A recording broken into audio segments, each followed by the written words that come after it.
महिसागर संगम की श्रेष्ठता तथा उसके गुप्त क्षेत्र होने का कारण अर्जुन ने पूछा, नारद जी, इस तीर्थ को गुप्त क्षेत्र क्यों कहते हैं? जिसका इतना महान प्रभाव सुना गया है, वह गुप्त कैसे हुआ?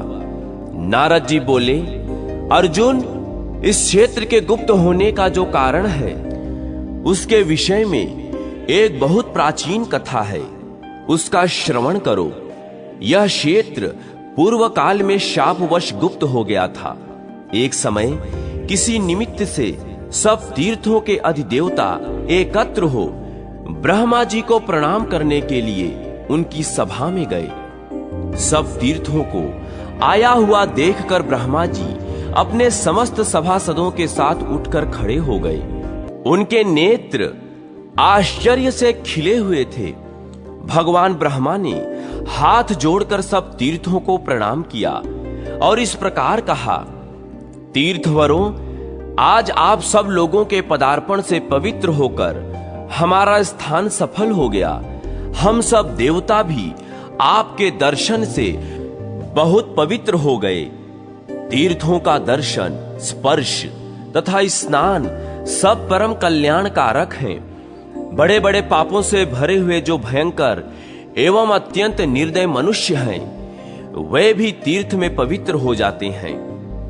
फिर जो धर्मपरायण हैं, उनके लिए तो कहना ही क्या। यों कहकर ब्रह्मा जी ने अपने पुत्र पुलस्त्य को आज्ञा दी, बेटा, तुम तीर्थों के लिए शीघ्र ही अर्घ ले जाओ, जिससे मैं पूजन करूं।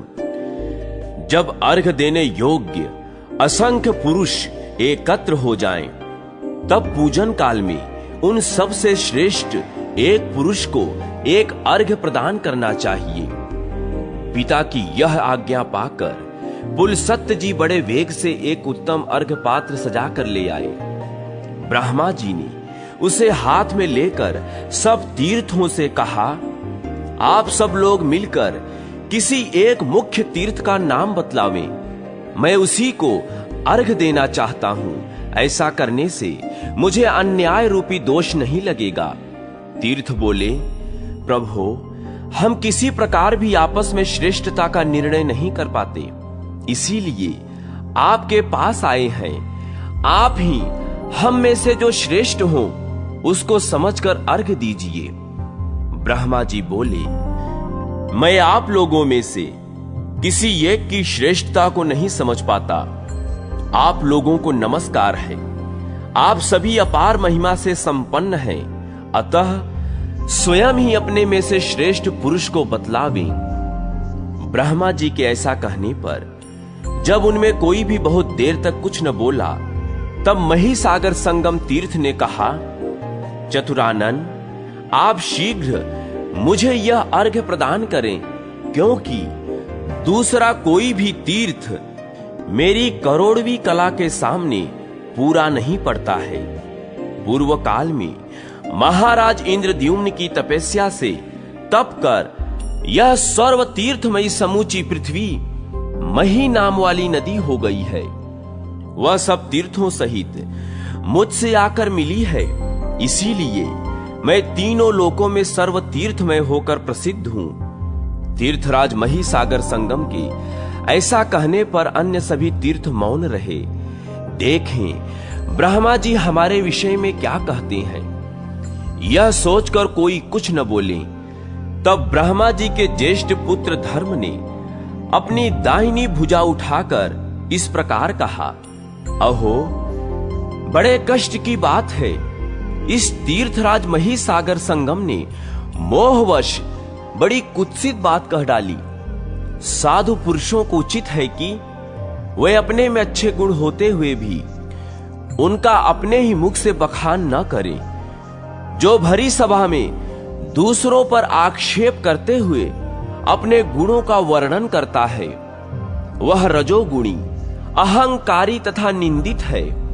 इसलिए यह तीर्थ इन सब गुणों के रहते हुए भी अपने अहंकार के कारण विख्यात न होगा।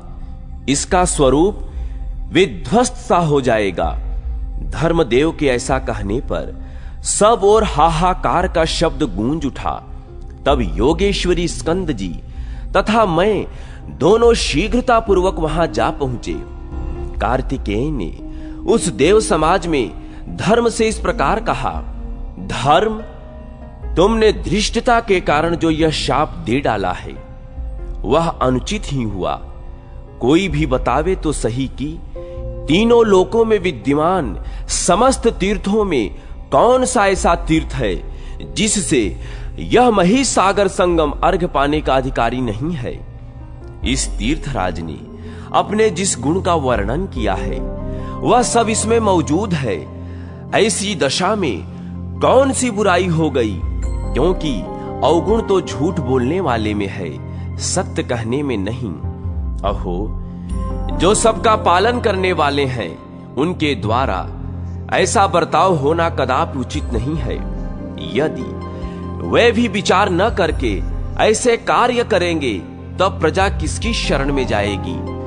स्कंद स्वामी के ऐसा कहने पर धर्म ने इस प्रकार उत्तर दिया, आपका यह कहना ठीक है कि यह महिसागर संगम सब तीर्थों में प्रधान होने और ब्रह्मा जी से अर्घ पाने के सर्वथा योग्य है, किंतु साधु पुरुषों का यह सनातन नियम है कि अपने ही मुंह से अपने गुणों का बखान नहीं करना चाहिए। दूसरों का किया हुआ आक्षेप और अपनी प्रशंसा, ये दो दोष ब्रह्मा जी को भी अपने पद से विचलित कर सकते हैं।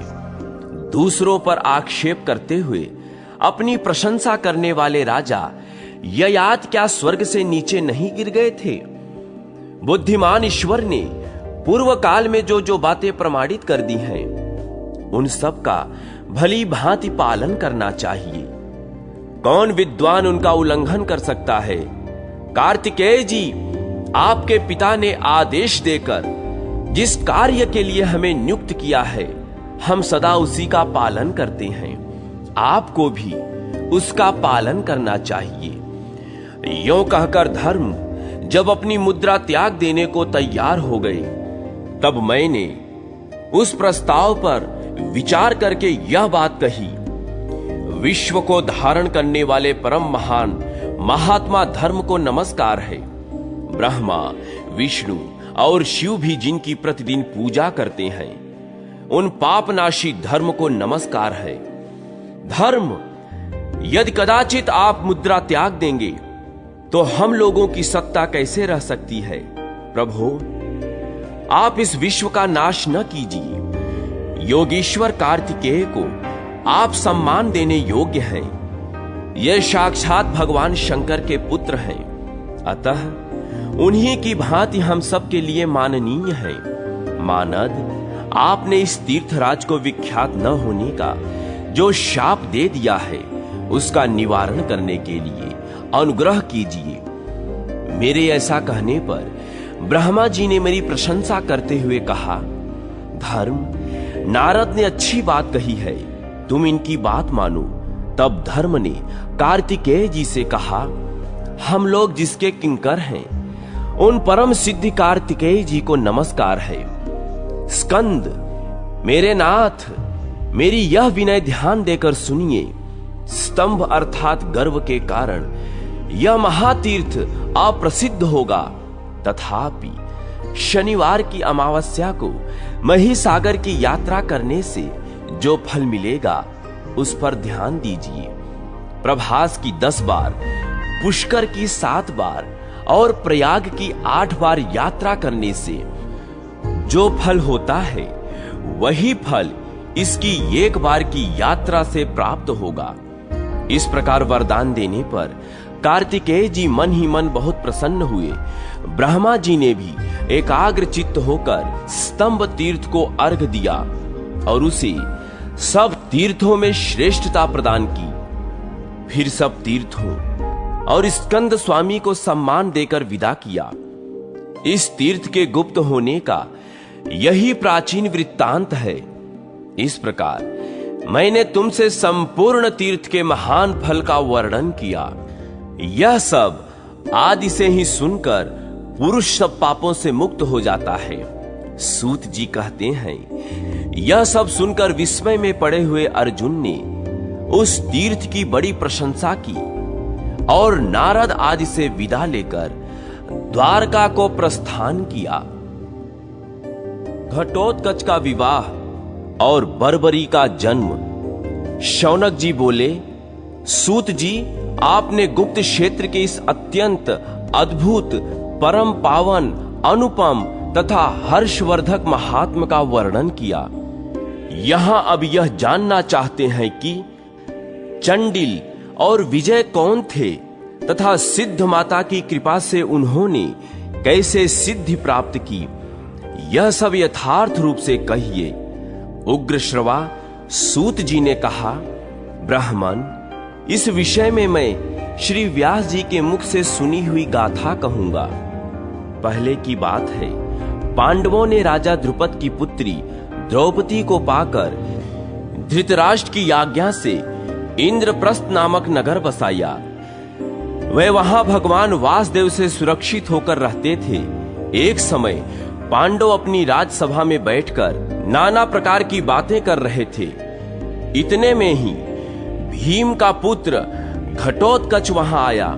उसे आया देख पांचों भाई पांडव तथा परम पराक्रमी श्री कृष्ण सहसा सिंहासन से उठे और बड़ी प्रसन्नता के साथ सबने घटोत्कच को हृदय से लगाया।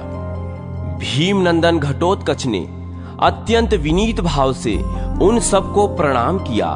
तत्पश्चात राजा युधिष्ठिर ने उसे अपनी गोद में बिठाकर आशीर्वाद दिया और स्नेह पूर्वक उसका मस्तक सूंघते हुए सभा में इस प्रकार पूछा, बेटा, कहां से आते हो? इतने दिनों तक कहां विचरते रहे? हिडिंबा कुमार, तुम देवता, ब्राह्मण, गौ तथा साधु महात्माओं का कोई अपराध तो नहीं करते हो? भगवान श्री कृष्ण में और हम लोगों में तुम्हारा प्रेम तो है ना? तुम्हारा अत्यंत प्रिय करने वाली तुम्हारी माता हिडिंबा तो खूब प्रसन्न है ना? धर्मराज के इस प्रकार पूछने पर हिडिंब कुमार ने कहा, महाराज, मेरे मामा के मारे जाने पर मैं उसी के राज सिंहासन पर बिठाया गया हूं और दुष्टों का दमन करता हुआ सर्वत्र विचरता हूं। मेरी माता हिडिंबा देवी भी कुशल से हैं। वे इस समय दिव्य तपस्या में लगी हुई हैं।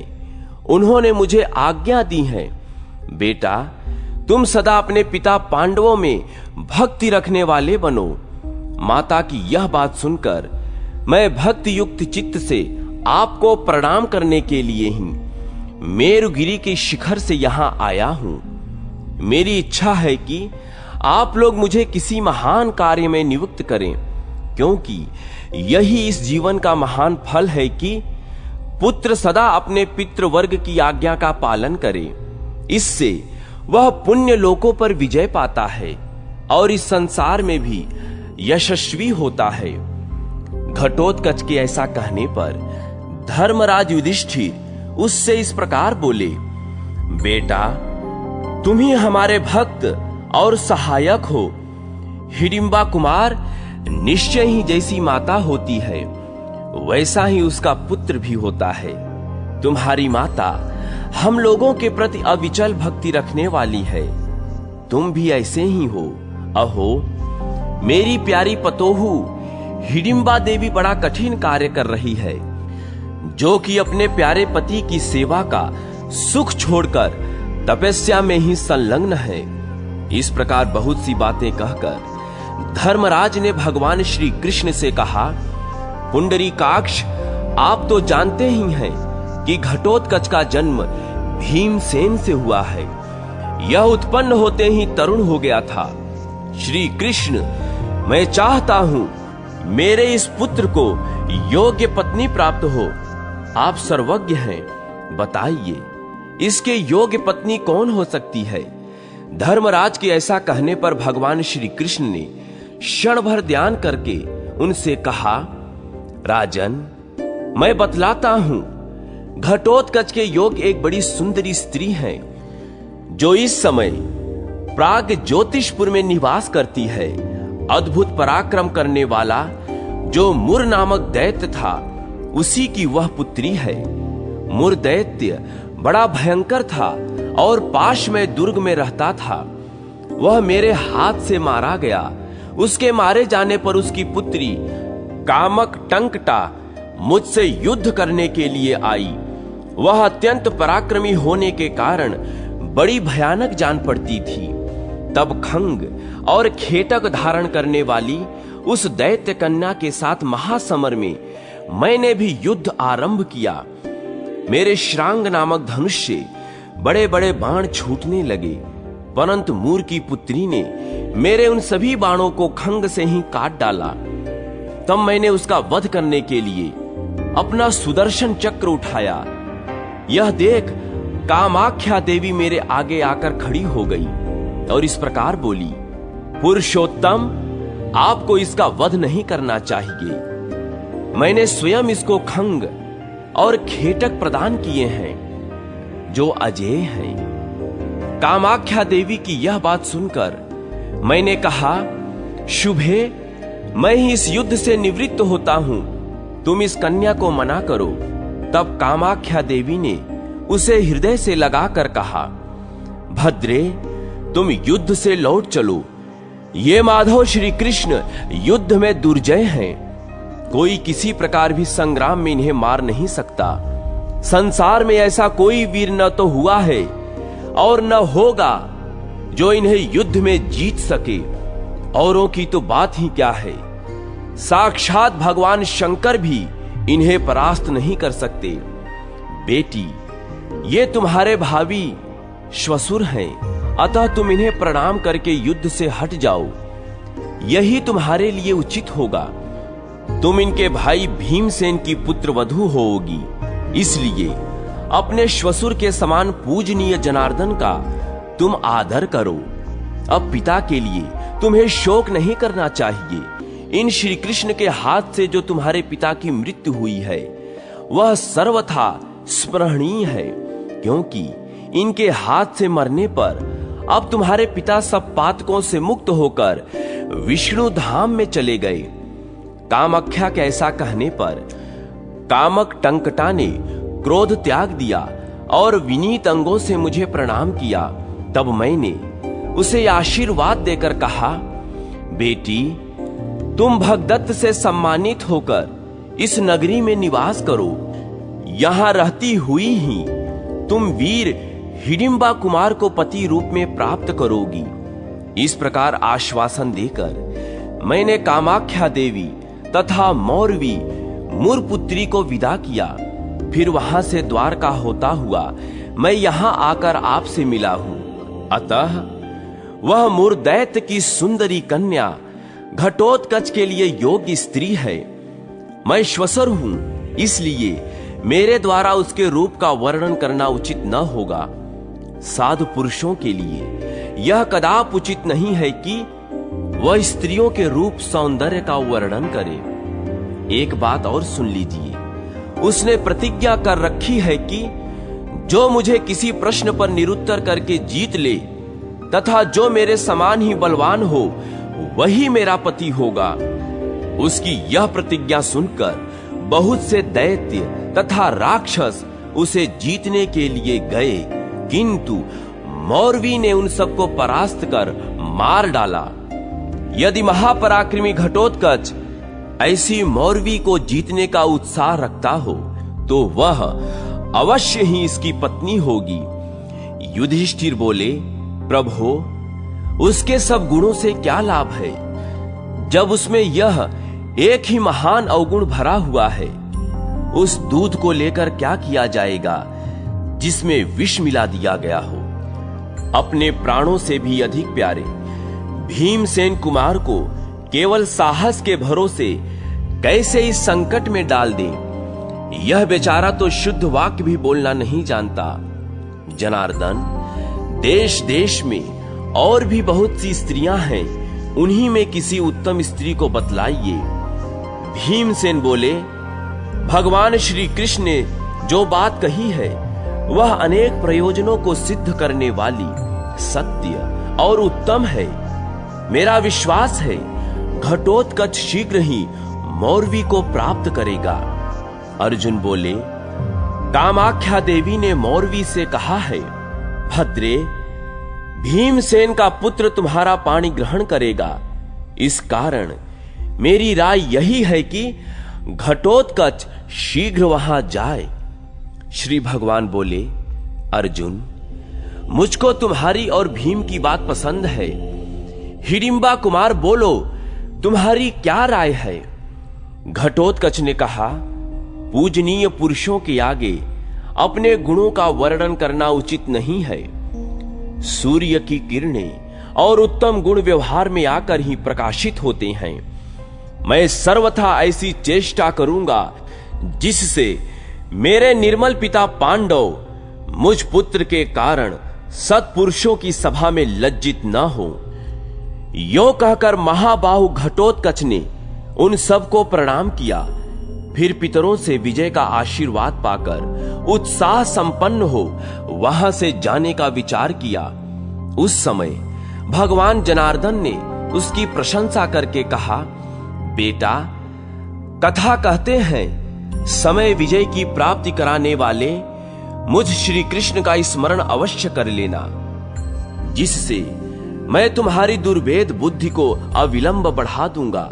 ऐसा कहकर श्री कृष्ण ने उसे हृदय से लगाया और आशीर्वाद देकर विदा किया।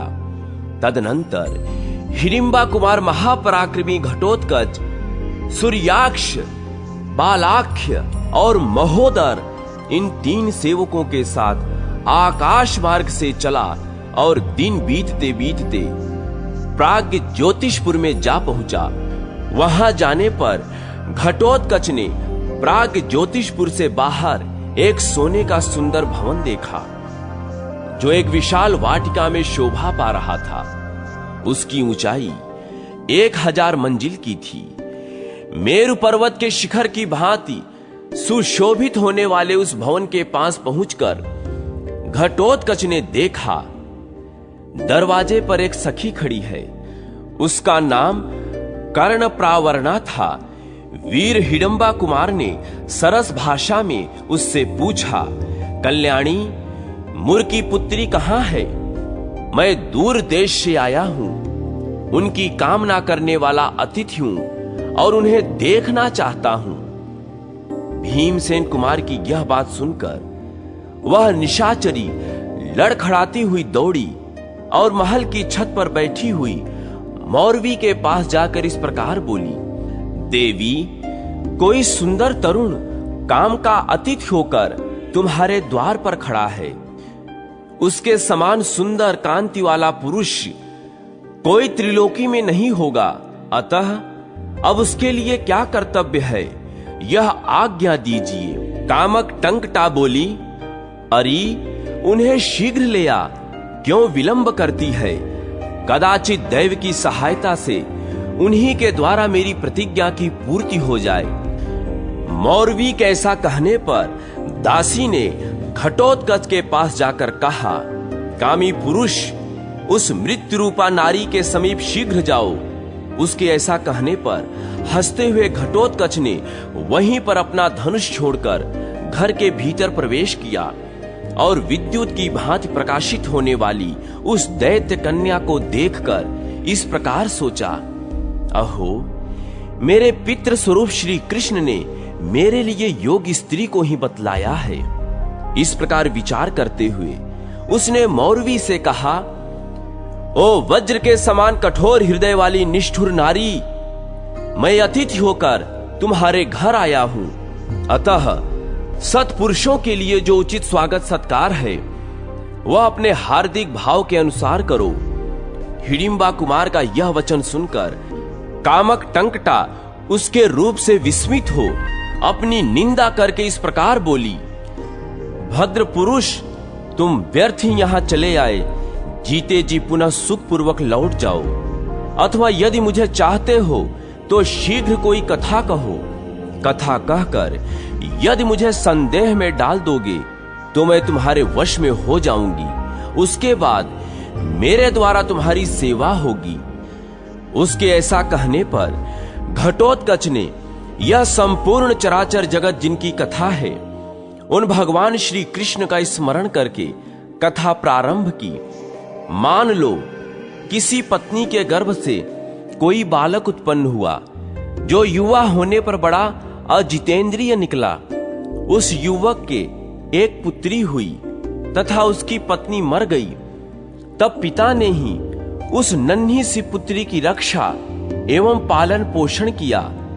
वह कन्या जब जवान हुई और उसके सब अंग विकसित हो गए, तब उसके पिता का मन उसके प्रति काम लोलुप हो उठा। तदनंतर उस पापी ने अपनी ही पुत्री से कहा, प्रिये, तुम मेरे पड़ोसी की लड़की हो। मैंने तुम्हें अपनी पत्नी बनाने के लिए यहां लाकर दीर्घ काल तक पालन पोषण किया है। अतः अब मेरा वह अभीष्ट कार्य सिद्ध करो। उसके ऐसा कहने पर उस लड़की ने ऐसा ही माना। उसने इसे पति रूप में स्वीकार किया और इसने उसे पत्नी रूप में। तत्पश्चात उस कामी गधे से कन्या उत्पन्न हुई। अब बताओ, वह कन्या उसकी क्या लगेगी, पुत्री अथवा दौहित्री? यदि तुम में शक्ति है तो मेरे इस प्रश्न का शीघ्र उत्तर दो। यह प्रश्न सुनकर मौरवी ने अपने हृदय में अनेक प्रकार से विचार किया, किंतु किसी प्रकार उसे इस प्रश्न का निर्णय न सूझता था। तब उस प्रश्न से परास्त होकर मौरवी ने अपनी शक्ति का उपयोग किया। वह ज्यों ही झूले से सहसा उठकर हाथ में तलवार लेना चाहती थी, त्यों ही घटोत्कच ने बड़ी वेग से पहुंचकर बाएं हाथ से उसके केश पकड़ लिए और धरती पर गिरा दिया। फिर उसके गले पर बायां पैर रखकर दाहिने हाथ में कतरनी ले उसकी नाक काट लेने का विचार किया। मौरवी ने बहुत हाथ पैर मारे, किंतु अंत में शिथिल होकर उसने मंद स्वर में कहा, नाथ, मैं तुम्हारे प्रश्न से और शक्ति तथा बल से परास्त हो गई हूं। तुम्हें नमस्कार है। अब मुझे छोड़ दो। मैं तुम्हारी दासी हूं। जो आज्ञा दो वही करूंगी। घटोत्कच ने कहा, यदि ऐसी बात है तो लो, मैंने तुम्हें छोड़ दिया। घटोत्कच के यों कहकर छोड़ देने पर कामक टंकटा ने पुनः उसे प्रणाम किया और कहा, महाबाहो, मैं जानती हूं तुम बड़े वीर हो। त्रिलोकी में कहीं भी तुम्हारे पराक्रम की तुलना नहीं है। तुम इस पृथ्वी पर 60 करोड़ राक्षसों के स्वामी हो। ये बातें मुझे कामाख्या देवी ने बतलाई थी, वे सब आज याद आ रही हैं। मैंने अपने सेवकों तथा इस शरीर के साथ यह सारा घर तुम्हारे चरणों में समर्पित कर दिया। प्राणनाथ, आज्ञा दो, मैं तुम्हारे किस आदेश का पालन करूं? घटोत्कच ने कहा, मौरवी, जिसके पिता और भाई बंधु मौजूद हैं, उसका विवाह छिपकर हो, यह किसी प्रकार उचित नहीं है। इसलिए अब तुम शीघ्र मुझे इंद्रप्रस्थ ले चलो। यही हमारे कुल की परिपाटी है। इंद्रप्रस्थ में गुरुजनों की आज्ञा लेकर मैं तुमसे विवाह करूंगा। तदनंतर मौरवी अनेक प्रकार की सामग्री साथ ले घटोत्कच को अपनी पीठ पर बैठाकर इंद्रप्रस्थ में आई। भगवान श्री कृष्ण और पांडवों ने घटोत्कच का अभिनंदन किया। उसके बाद शुभ लग्न में भीम कुमार ने मौरवी का पाणी ग्रहण किया। कुंती और द्रौपदी दोनों ही वधू को देखकर बहुत प्रसन्न हुई। विवाह संबंध हो जाने पर राजा युधिष्ठिर ने घटोत्कच का आदर सत्कार करके उसे पत्नी सहित अपने राज्य को जाने का आदेश दिया। महाराज की आज्ञा शिरोधार्य करके हिडिंबा कुमार अपनी राजधानी हिडंब वन को चला गया। वहां उसने मौरवी के साथ बहुत दिनों तक क्रीड़ा की। तदनंतर समयानुसार उसके गर्भ से एक महातेजस्वी एवं बाल सूर्य के समान कांतिमान बालक उत्पन्न हुआ, जो जन्म लेते ही युवावस्था को प्राप्त हो गया। उसने माता पिता से कहा, मैं आप दोनों को प्रणाम करता हूं। बालक के याद गुरु माता पिता ही हैं, अतः आप दोनों के दिए हुए नाम को मैं ग्रहण करना चाहता हूं। तब घटोत्कच ने अपने पुत्र को छाती से लगाकर कहा, बेटा, तुम्हारे केश बर्बराकार घुंघराले हैं, इसलिए तुम्हारा नाम बर्बरीक होगा। महाबाहो, तुम अपने कुल का आनंद बढ़ाने वाले होगे। तुम्हारे लिए जो परम कल्याणमय वस्तु है, उसको हम लोग द्वारकापुरी चलकर यदकुलनाथ भगवान वासुदेव से पूछेंगे। बर्बरीक और विजय की गुप्त क्षेत्र में साधना तथा पांडवों से बर्बरीक की भेंट। तदनंतर कामक टंकटा को घर पर ही छोड़कर बुद्धिमान घटोत्कच अपने पुत्र को साथ ले आकाश मार्ग से द्वारका को गया। वहां यादवों की सभा में पहुंचकर उसने उग्रसेन, वसुदेव, सात्यकी, अक्रूर, बलराम तथा श्री कृष्ण आदि प्रधान यदवीरों को प्रणाम किया। पुत्र सहित घटोत्कच को अपने चरणों में पड़ा देख भगवान श्री कृष्ण ने उसको और उसके पुत्र को भी उठाकर छाती से लगा लिया और आशीर्वाद दे अपने समीप बिठाकर इस प्रकार पूछा, बेटा, कुरुवंश को बढ़ाने वाले राक्षस श्रेष्ठ, बतलाओ, तुम्हें सब ओर से कुशल तो है ना? यहां किस लिए तुम्हारा आगमन हुआ है? घटोत्कच बोला, देव, आपके प्रसाद से मुझे सब ओर से कुशल ही है। आपकी बताई हुई स्त्री मौरवी के गर्भ से मेरे उस पुत्र का जन्म हुआ है। यह आपसे कुछ प्रश्न पूछेगा, उसे सुनिए, इसीलिए मैं यहां आया हूं। श्री भगवान ने कहा, बेटा मौरवे, तुम्हें जो जो पूछने की इच्छा हो सब कुछ पूछ लो। बर्बरीक बोला, आर्यदेव, माधव, मैं मन, बुद्धि और समाधि के द्वारा आपको प्रणाम करके यह पूछता हूं कि संसार में उत्पन्न जीव का कल्याण किस साधन से होता है? कोई धर्म को कल्याण कारक कहते हैं, तो कोई ऐश्वर्य दान को, कुछ लोग दम, इंद्रिय संयम को, कोई तपस्या को, कोई द्रव्य को, कोई भोगों तथा कोई मोक्ष को ही श्रेय कहते हैं। पुरुषोत्तम, इस प्रकार सैकड़ों श्रेयों में किसी एक श्रेय को निश्चित करके बतलाइए जो मेरे इस कुल के लिए कल्याणकारी हो। श्री भगवान बोले, बेटा, प्रत्येक वर्ण के लिए पृथक पृथक उत्तम श्रेय बताया गया है। ब्राह्मणों के कल्याण का मूल है तप, इंद्रिय संयम तथा स्वाध्याय। मनीषी पुरुषों ने धर्म के स्वरूप का निरूपण भी ब्राह्मणों के लिए कल्याण की बात बताई है। क्षत्रियों के लिए सर्वप्रथम बल ही साध्य है, यह बात पहले ही बताई गई है। दुष्टों का दमन और साधुओं का संरक्षण भी क्षत्रियों के लिए श्रेयस्कर है। वैश्यों के श्रेय का साधन है पशुपालन और कृषि विज्ञान। शूद्र के लिए द्विजों की सेवा ही श्रेयस्कर है। उसके द्वारा जीवन निर्वाह करने वाला शूद्र सुखी होता है, अथवा शूद्र भांति भांति के शिल्प कर्मों द्वारा जीविका चलावे और द्विजातियों के हित में लगा रहे। तुम क्षत्रिय कुल में उत्पन्न हुए हो, अतः अपना कर्तव्य सुनो। पहले तुम ऐसे बल की प्राप्ति के लिए साधन करो जिसकी कहीं तुलना न हो। फिर उस बल से दुष्टों का दमन और साधु पुरुषों का पालन करो। ऐसा करने से तुम्हें स्वर्गलोक की प्राप्ति होगी।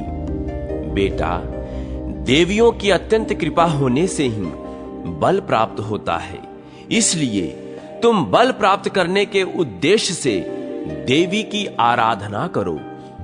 बर्बरीक ने पूछा, प्रभु, मैं किस क्षेत्र में किस देवी की कैसे आराधना करूं? उसके इस प्रकार पूछने पर भगवान दामोदर ने क्षण भर ध्यान करके कहा, महिसागर संगम तीर्थ में जो गुप्त क्षेत्र के नाम से विख्यात है, वहीं नारद जी द्वारा बुलाई हुई 9 दुर्गाएं निवास करती हैं। वहां जाकर उनकी आराधना करो। बर्बरीक से ऐसा कहकर भगवान श्री कृष्ण ने घटोत्कच से कहा, भीमनंदन, तुम्हारा यह पुत्र अत्यंत सुंदर हृदय वाला है, इसलिए मैंने इसे सुहृदय यह दूसरा नाम प्रदान किया है। यों कहकर भगवान ने उसे छाती से लगा लिया और नाना प्रकार के धन से उसको संतुष्ट करके गुप्त क्षेत्र में जाने का आदेश दिया। तब भगवान श्री कृष्ण को, अपने पिता घटोत्कच को और वहां बैठे हुए सब यादवों को प्रणाम करके उन सब की आज्ञा ले बर्बरी गुप्त क्षेत्र को चला गया। घटोत्कच भी भगवान श्री कृष्ण से विदा ले अपने वन को गया और पुत्र के गुणों का स्मरण करता हुआ अपने राज्य का पालन करने लगा। तदनंतर बुद्धिमान सुहृदय गुप्त क्षेत्र में रहकर प्रतिदिन कर्म के द्वारा पुष्प, धूप और नाना प्रकार के उपहारों से तीनों समय देवियों की पूजा करने लगा।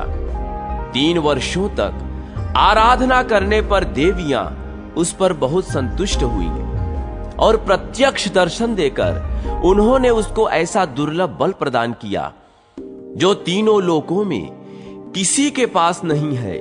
तत्पश्चात वह बोली, महाद्युते, कुछ काल तक तुम यहीं निवास करो, फिर विजय की संगति पाकर तुम अधिक कल्याण के भागी होोगे। देवियों के ऐसा कहने पर सुहृदय वहीं ठहर गया। तदनंतर मगध देश के ब्राह्मण विजय वहां आए। उन्होंने कुमारेश्वर आदि 7 लिंगों का पूजन किया। अपनी विद्या को सफल बनाने के लिए चिरकाल तक देवियों की आराधना की। इससे संतुष्ट होकर देवियों ने स्वप्न में यह आदेश दिया, ब्राह्मण, तुम आंगन में सिद्ध माता के आगे संपूर्ण विद्याओं का साधन करो। सुहृदय हमारा भक्त है, यह तुम्हारी सहायता करेगा। यह बात सुनकर विजय उठा और सब देवियों को प्रणाम करके उसने भीम पौत्र सुहृदय से कहा, तुम निद्रा रहित एवं पवित्र हो देवी के स्तोत्र का पाठ करते हुए यहीं रहो, जिससे जब तक मैं यह विद्या साधन रूप कर्म करूं तब तक किसी प्रकार का विघ्न न आने पावे। विजय के ऐसा कहने पर महाबली बर्बरीक जब विघ्न निवारण के लिए वहां खड़ा हुआ, तब विजय ने सुखपूर्वक आसन पर बैठकर गुम गुरुभ्यो नमः इस मंत्र से गुरुओं को नमस्कार किया। उसके बाद उक्त गुरु मंत्र का अष्टोत्तर शत जप करके पुनः गुरुजनों को प्रणाम करने के पश्चात गणेश्वर विधान आरंभ किया। अब मैं गणपति के उस उत्तम मंत्र का वर्णन करता हूं, जो बहुत छोटा होने पर भी समस्त कार्यों का साधक, महान प्रयोजनों की प्राप्ति कराने वाला तथा सब प्रकार की सिद्धि देने वाला है। ओम गाम गीम गुम गै गौ गह, यह 7 अक्षरों का मंत्र है।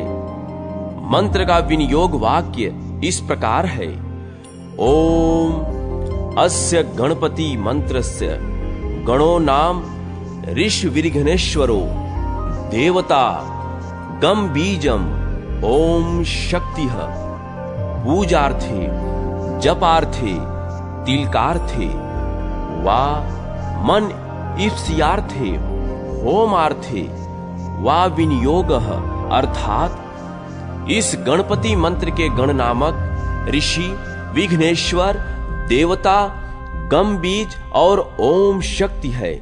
पूजा, जप, तिलक, मनोरथ सिद्ध अथवा होम के लिए इसका विनियोग है। पूर्वोक्त मूल मंत्र से चंदन, गंध, पुष्प, धूप, दीप, नैवेद्य और तांबूल निवेदन करें। इसके बाद मूल मंत्र का जप करें। अष्टोत्तर शत, सहस्त्र, लक्ष अथवा कोटि बार यथाशक्ति जप करके दशांश हवन के लिए अग्निदेव का आवाहन करें। आवाहन के पश्चात गम गणपतये स्वाहा इस मंत्र से गुग्गुल की गोलियों द्वारा होम करें।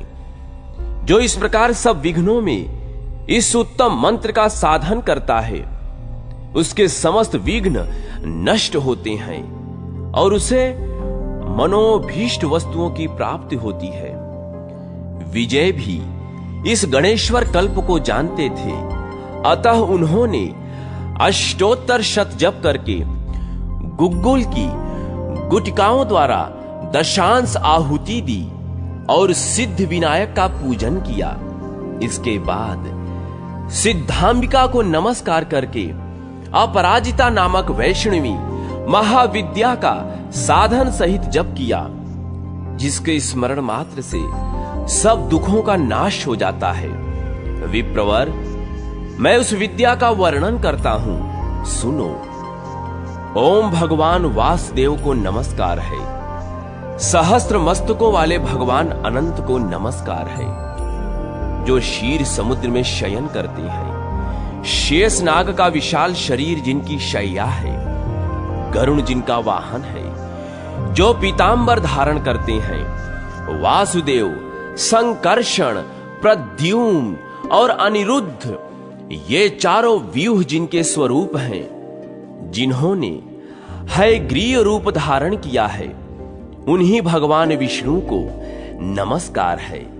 नरसिंह, वामन, त्रिविक्रम तथा वरदायक राम, आपको नमस्कार है।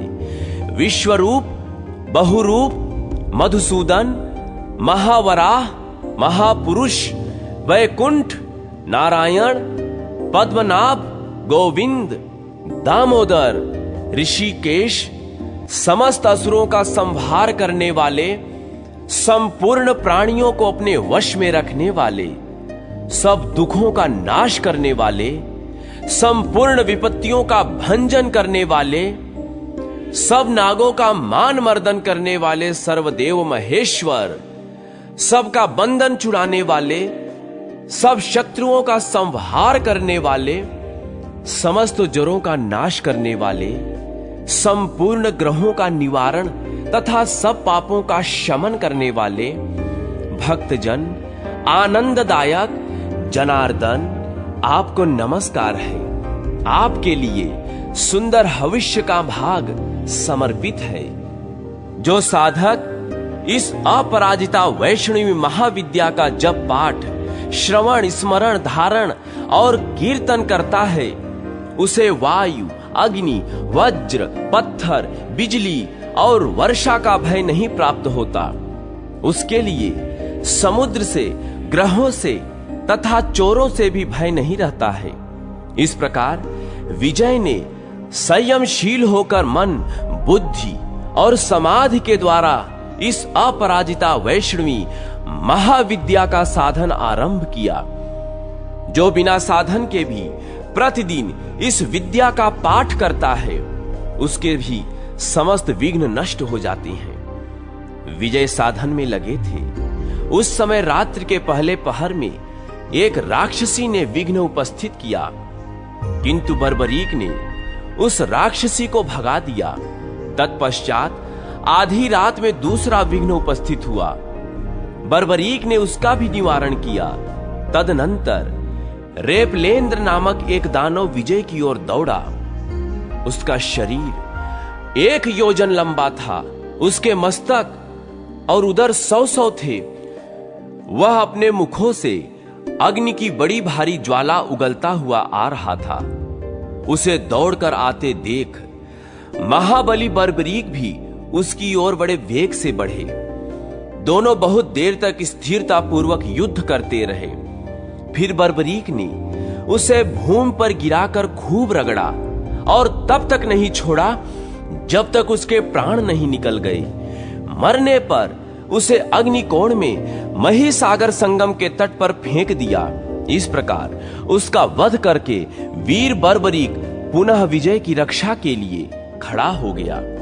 तत्पश्चात तीसरे पहर में पश्चिम की दिशा की ओर से एक राक्षसी आई, जो पर्वताकार दिखाई देती थी। वह बड़े जोर जोर से गर्जना करती और अपने पैरों की धमक से पृथ्वी को कपाती हुई चलती थी। उसका नाम द्रुहद्रुहा था। उसे आती देख सूर्य और अग्नि के समान तेजस्वी बर्बरीक बड़े वेग से उसके समीप पहुंचा। उसने हंसते हुए मार्ग रोक लिया और मुक्के से मारकर राक्षसी को धरती पर गिरा दिया। उसके बाद गला दबाकर मार डाला। उसे मारकर बर्बरीक पुनः रक्षा के लिए खड़ा हो गया। तदनंतर चौथे पहर में एक अद्भुत नकली सन्यासी मूड़ मुड़ाए दिगंबर वेश में वहां आया। उसने बड़ा भारी व्रती होने का ढोंग रच रखा था। उसने आते ही कहा, हाय हाय, अरे भाई, यह तो बड़े कष्ट की बात है। अहिंसा ही परम धर्म है। तूने यह आग क्यों जला रखी है? आग में हवन करते समय सूक्ष्म जीवों का बड़ा भारी वध हो रहा है। उसकी यह बात सुनकर बर्बरीक ने हंसते हुए कहा, अग्नि में आहुति देने पर सब देवताओं की तृप्ति होती है। दुर्बुद्धि पापी, तू झूठ बोलता है, इसीलिए दंड का पात्र है। यों कहकर बर्बरीक सहसा उसके पास जाकर खड़ा हो गया और मुक्के से मार मार कर उसके सारे दांत गिरा दिए। वास्तव में वह एक दैत्य था। क्षण भर में सचेत होने पर वह बर्बरीक के भय से भागा और एक गुफा के बिल में समा गया। बर्बरीक ने क्रोध में भरकर बड़े वेग से उसका पीछा किया, किंतु वह दैत्य वायु के समान वेग से दौड़ता पाताल में समा गया। 60 योजन विस्तृत बहुप्रभा नाम की नगरी में वह निवास करता था। बर्बरीक वहां भी उसके पीछे पीछे जा पहुंचा। उसे देखकर पलाशी नाम वाले दैत्यों में दौड़ो, मारो, काटो और फाड़ डालो आदि के रूप में महान कोलाहल मच गया। हल्ला सुनकर अनेक प्रकार के अस्त्र शस्त्र धारण किए 9 करोड़ भयानक दैत्य योद्धा वीर बर्बरीक पर टूट पड़े।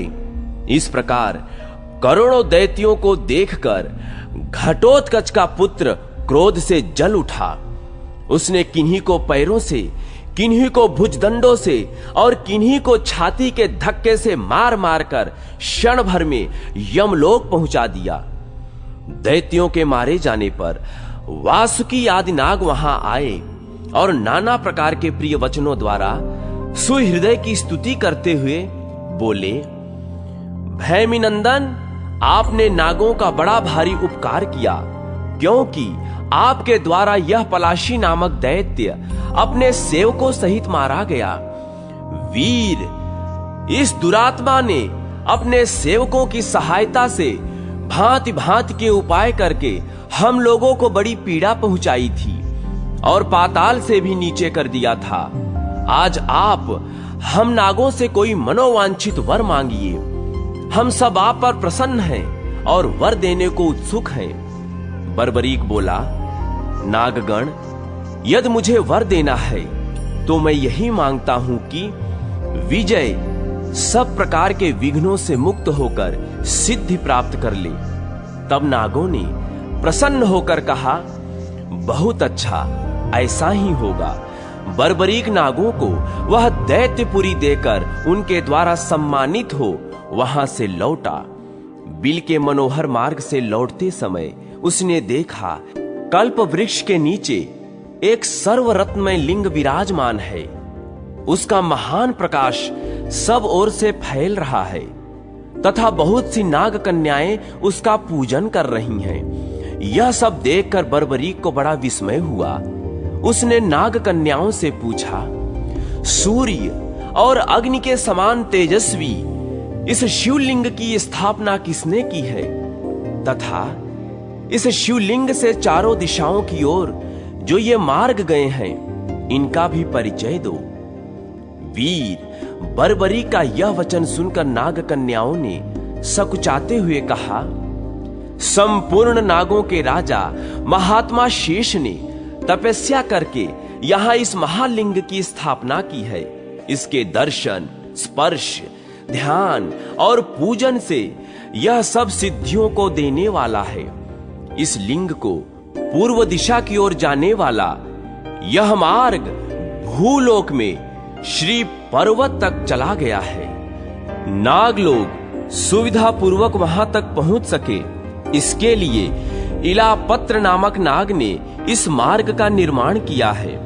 दक्षिण से जाने वाला यह मार्ग पृथ्वी पर शूरपारक क्षेत्र में पहुंचता है। इसे करकोटक नाग ने वहां जाने के लिए बनवाया है। पश्चिम का यह मार्ग अतिशय प्रकाशमान प्रभास तीर्थ को जाता है। इसे ऐरावत ने नागों की यात्रा के लिए बनवाया है। इसी प्रकार उत्तर से होकर निकला हुआ यह मार्ग पृथ्वी पर कुरुक्षेत्र में जाता है।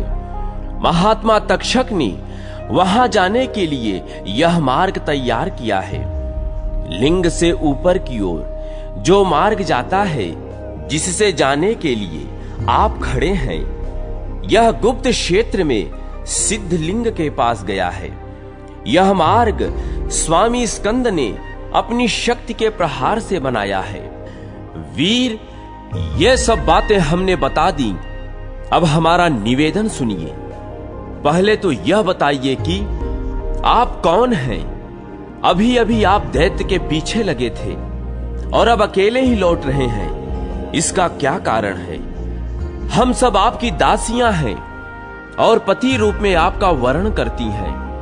आप हमारे साथ यहां के विविध स्थानों में क्रीड़ा कीजिए। बर्बरीक ने कहा, देवियों, मेरा जन्म कुरु वंश में हुआ है। मैं पांडुनंदन भीमसेन का पुत्र हूं। बर्बरीक मेरा नाम है। मैं उस दैत्य को मारने के लिए आया था। वह पापी दैत्य मारा गया, अतः अब पृथ्वी पर लौटा जा रहा हूं। आप लोगों से किसी प्रकार मेरा कोई प्रयोजन नहीं है, क्योंकि मैंने सदा ब्रह्मचारी रहने का व्रत लिया है। यो कहकर बर्बरीक ने उस शिवलिंग का पूजन और साष्टांग प्रणाम किया। फिर उन सब कन्याओं के देखते देखते ऊपर के मार्ग से चल दिया। बिल से बाहर आकर उसने पूर्व दिशा के मुख को प्रकाश युक्त देखा। फिर बड़े हर्ष के साथ वह विजय से मिला। उस समय तक विजय अपना सब कार्य पूरा कर चुके थे। उन्होंने बर्बरीक से कहा, वीरेंद्र, तुम्हारे प्रसाद से मैंने अनुपम सिद्धि प्राप्त की है। तुम दीर्घ काल तक जियो, आनंद करो, दान दो और विजयी बनो। इसीलिए साधु पुरुषों साधुओं का ही संग करना चाहते हैं, क्योंकि सत्पुरुषों का संग सब दोषों को दूर करने की दवा है। मेरे होम कुंड में सिंदूर के समान लाल रंग सात्विक एवं अत्यंत पवित्र भस्म है। उसे हाथ में भरकर ले लो। युद्ध भूमि में इसे पहले छोड़ देने पर शत्रु के स्थान पर मृत्यु भी हो, साक्षात मृत्यु ही शत्रु बनकर आ जाए, तो उसके शरीर को भी यह नष्ट कर देगा। इस प्रकार शत्रुओं पर तुम्हें सुखपूर्वक विजय प्राप्त होगी। बर्बरीक बोला, जो निष्काम भाव से किसी का उपकार करता है वही साधु कहलाता है। जो किसी वस्तु की इच्छा रखकर उपकार करता है, उसकी साधुता में कौन गुण है? अतः यह भस्म किसी दूसरे को दे दीजिए। मेरा इससे कोई प्रयोजन नहीं है। मैं तो केवल आपको प्रसन्न मुख देखना चाहता हूं, इसके सिवा और कुछ नहीं। तदनंतर देवियों सहित देवताओं ने विजय का सम्मान करके उन्हें सिद्धेश्वर प्रदान किया। उनका नाम सिद्धसेन रखा। इस प्रकार विजय ने अत्यंत दुर्लभ सिद्धि प्राप्त की। तत्पश्चात कुछ काल बीतने पर पांडव लोग जुए में हार गए और विभिन्न तीर्थों में घूमते हुए उस शुभ तीर्थ में स्नान के लिए आए। वहां चंडिका देवी का दर्शन करके मार्ग के थके मांदे होने के कारण कहीं बैठ गए। पांचों पांडवों के साथ द्रौपदी भी थी। उस समय चंडिकागढ़ भी वहीं विराजमान था। बर्बरीक ने वहां पधारे हुए पांडव वीरों को देखा, परंतु वह उन्हें पहचानता नहीं था। पांडव भी उसे नहीं पहचानते थे, क्योंकि जन्म से लेकर अब तक पांडवों के साथ उसकी भेंट ही नहीं हुई थी। पांडवों ने अपनी गठरी आदि वहीं खोल दी और प्यास से पीड़ित होकर जल की ओर देखा। तब भीमसेन कुंड में पानी पीने के लिए घुसे। उस समय युधिष्ठिर ने उनसे कहा, भीमसेन, तुम कुंड से पानी निकालकर बाहर ही हाथ पैर धो लो, उसके बाद जल पीना, अन्यथा तुम्हें बड़ा दोष लगेगा। भीमसेन के नेत्र प्यास से व्याकुल हो रहे थे। उन्होंने युधिष्ठिर की बातें बिना सुने ही जल पीने की इच्छा से कुंड में प्रवेश किया। जल देखकर उन्होंने वहीं पीने का निश्चय किया और शुद्ध के लिए मुख, दोनों हाथ और दोनों पैर धोए। भीमसेन जब इस प्रकार पैर धो रहे थे, उस समय सुहृद ने ऊपर से यह सत्य वचन कहा, ओ दुर्मते, तुम यह क्या कर रहे हो? तुम्हारा विचार तो बड़ा पापपूर्ण है। अहो, तुम देवी के कुंड में हाथ पैर और मुंह धो रहे हो। मैं देवी को सदा इसी जल से स्नान कराता हूं। मल से दूषित जल को तो मनुष्य भी नहीं छूते, फिर देवता उसका स्पर्श कैसे कर सकते हैं? जब तुम इतने बड़े मूढ़ हो, तब तीर्थों में क्यों घूम रहे हो? भीमसेन ने कहा, क्रूर राक्षसाधम, तू क्यों ऐसी कठोर बातें कहता है? जल का दूसरा उपयोग ही क्या है? वह प्राणियों के भोग के लिए ही तो है। बड़े बड़े मुनीश्वरों ने भी तीर्थों में स्नान का विधान किया है। अंगों को धोना ही तो स्नान कहा गया है। फिर तो मेरी निंदा क्यों करता है? यदि स्नान और अंग प्रक्षालन न किया जाए तो धर्मात्मा पुरुष किस लिए पूर्त धर्म का अनुष्ठान करते हैं? क्यों बावड़ी, कूप और तड़ाग आदि बनवाते हैं? सुहृदय बोला, निसंदेह तुम्हारा यह कथन सत्य है कि मुख्य मुख्य तीर्थों में स्नान करना चाहिए। ऐसी विधि है, परंतु जो नदी आदि चर तीर्थ हैं, जिनके जल बहते रहते हैं, उन्हीं में भीतर प्रवेश करके स्नान आदि करना चाहिए। कूप, सरोवर आदि स्थावर तीर्थों में तो बाहर खड़े होकर स्नान आदि करना उचित है। स्थावर तीर्थों में भी वहीं भीतर प्रवेश करके स्नान करने का विधान है। जहां भक्त पुरुष देवता को स्नान कराने के लिए जल न लेते हो, तथा जो सरोवर देव स्थान से 100 हाथ से भी अधिक दूर बनाया गया हो, उसके भीतर प्रवेश करने का भी यही क्रम है कि पहले बाहर ही दोनों हाथ पैर धोकर फिर कुंड में स्नान किया जाए, अन्यथा दोष बताया गया है। क्या तुमने ब्रह्मा जी का कहा हुआ यह श्लोक नहीं सुना है?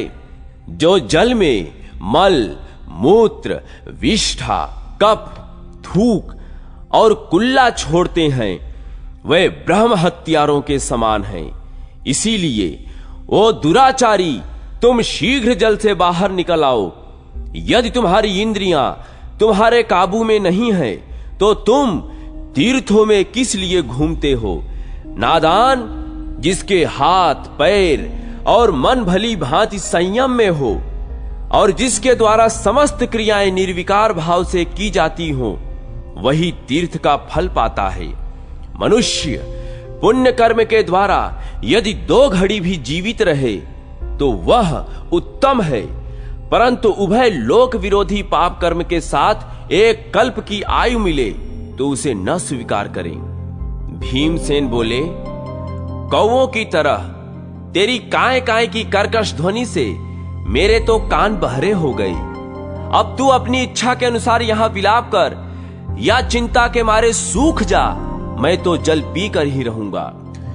सुहृदय ने कहा, मैं धर्म की रक्षा करने वाले क्षत्रियों के कुल में उत्पन्न हुआ हूं, अतः किसी प्रकार भी तुम्हें पाप न करने दूंगा। हमारे इस कुंड से तो तुम शीघ्र ही बाहर निकल आओ, नहीं तो इन ईंटों के टुकड़ों से तुम्हारा मस्तक चूर चूर कर दूंगा। यो कहकर बरकरी ने ईंट उठा लिए और भीम के मस्तक को लक्ष्य करके फेंकना आरंभ किया। भीमसेन उसके प्रहार को बचाकर उछले और सरोवर से बाहर आ गए। फिर तो दोनों भयंकर पराक्रमी वीर एक दूसरे को भुड़कते हुए आपस में गुथ गए। दोनों ही युद्ध विद्या में पारंगत थे, अतः अपनी विशाल भुजाओं से युद्ध करने लगे। दो ही घड़ी में उस राक्षस के सामने पांडव भीमसेन दुर्बल पड़ने लगे। अंत में बर्बरीक ने भीमसेन को उठा लिया और जल में फेंकने के लिए समुद्र की ओर चल दिया। समुद्र के किनारे पहुंचने पर भगवान शंकर ने आकाश में स्थित हो बर्बरीक से कहा, राक्षसों में श्रेष्ठ महाबली बर्बरीक, ये भरत कुल के रत्न और तुम्हारे पितामह भीमसेन हैं, इन्हें छोड़ दो। ये तीर्थ यात्रा के प्रसंग से अपने भाइयों तथा द्रौपदी के साथ विचरते हुए इस तीर्थ में भी स्नान करने के लिए आए हैं, अतः तुम्हारे द्वारा सर्वथा सम्मान पाने के योग्य हैं। भगवान शंकर का यह वचन सुनकर सुहृदय सहसा भीमसेन को छोड़कर उनके चरणों में गिर पड़ा और बोल उठा, हाय, मुझे धिक्कार है, यह बड़े कष्ट की बात है, बड़े कष्ट की बात है। पितामह, मुझे क्षमा कीजिए, क्षमा कीजिए।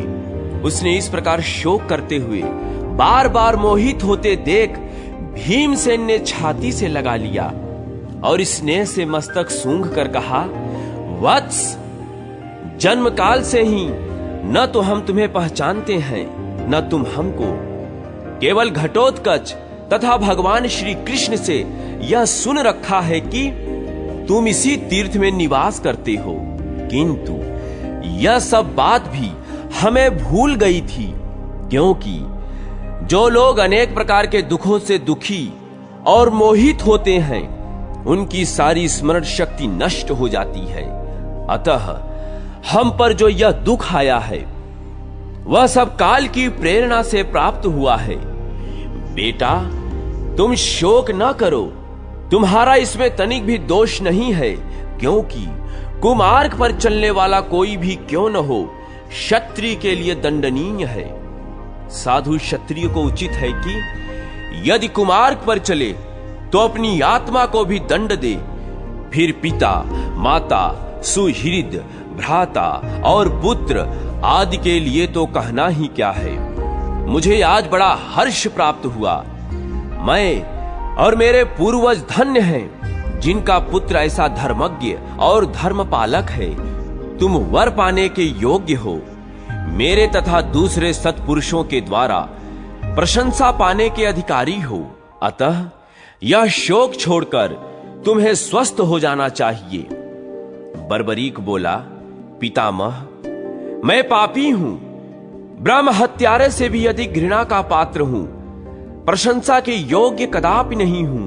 प्रभु, न तो आप मेरी ओर देखें और न मेरा स्पर्श ही करें। ब्राह्मण लोग सभी पापों का प्रायश्चित बतलाते हैं, परंतु जो पिता माता का भक्त नहीं है, उसके उद्धार का कोई उपाय नहीं है। अतः जिस शरीर से मैंने पितामह को पीड़ा पहुंचाई है, उस अपने शरीर को आज मैं महिसागर संगम में त्याग दूंगा, जिससे अन्य जन्मों में ऐसा ही पातकी न हो। यों कहकर बलवान बर्बरीक उछलकर समुद्र के भीतर चला गया। समुद्र भी यह सोचकर कांप उठा कि मैं कैसे इसका वध करूं। तदनंतर सिद्धांबिका तथा चारों दिशाओं की देवियां रुद्र के साथ वहां आईं और उसे हृदय से लगाकर बोली, वीरेंद्र, अनजान में किए हुए पाप से दोष नहीं लगता। यह बात शास्त्रों में बताई गई है, अतः तुम्हें इसके विपरीत कोई बर्ताव नहीं करना चाहिए। देखो, तुम्हारे पितामह भीम पुत्र पुत्र पुकारते हुए तुम्हारे पीछे चले आ रहे हैं। तुम्हारी मृत्यु हो जाने पर वह स्वयं भी प्राण त्याग देने को उत्सुक हैं। वीर, यदि इस समय तुम शरीर छोड़ोगे तो भीमसेन भी शरीर को त्याग देंगे। उस दशा में तुम्हें बड़ा भारी पातक लगेगा। अतः महामते, तुम ऐसा जानकर अपने शरीर को धारण करो। थोड़े ही समय में देवकी नंदन श्री कृष्ण के हाथ से तुम्हारे शरीर का नाश होगा, ऐसा बताया गया है। वत्स, वे साक्षात भगवान विष्णु हैं और उनके हाथ से शरीर का नाश होना बहुत उत्तम मुक्तिदायक है। इसलिए तुम उस समय की प्रतीक्षा करो, हमारी बात मानो। देवियों के ऐसा कहने पर बर्बरीक उदास मन से लौट आया। बर्बरीक चंडिका के कार्य की सिद्धि के लिए बड़ा भारी युद्ध करेगा, इसलिए संसार में चंडिल नाम से प्रसिद्ध और समस्त विश्व के लिए पूजनीय होगा। यो कहकर वहां आई हुई सब देवियां अंतर्धान हो गई। भीमसेन भी बर्बरीक को साथ ले आए और अन्य पांडवों से यह सारा समाचार कह सुनाया। सुनकर सब पांडवों को बड़ा आश्चर्य हुआ। सबने बार बार उसकी प्रशंसा की और आलस्य त्याग कर विधि के अनुसार तीर्थ स्नान किया।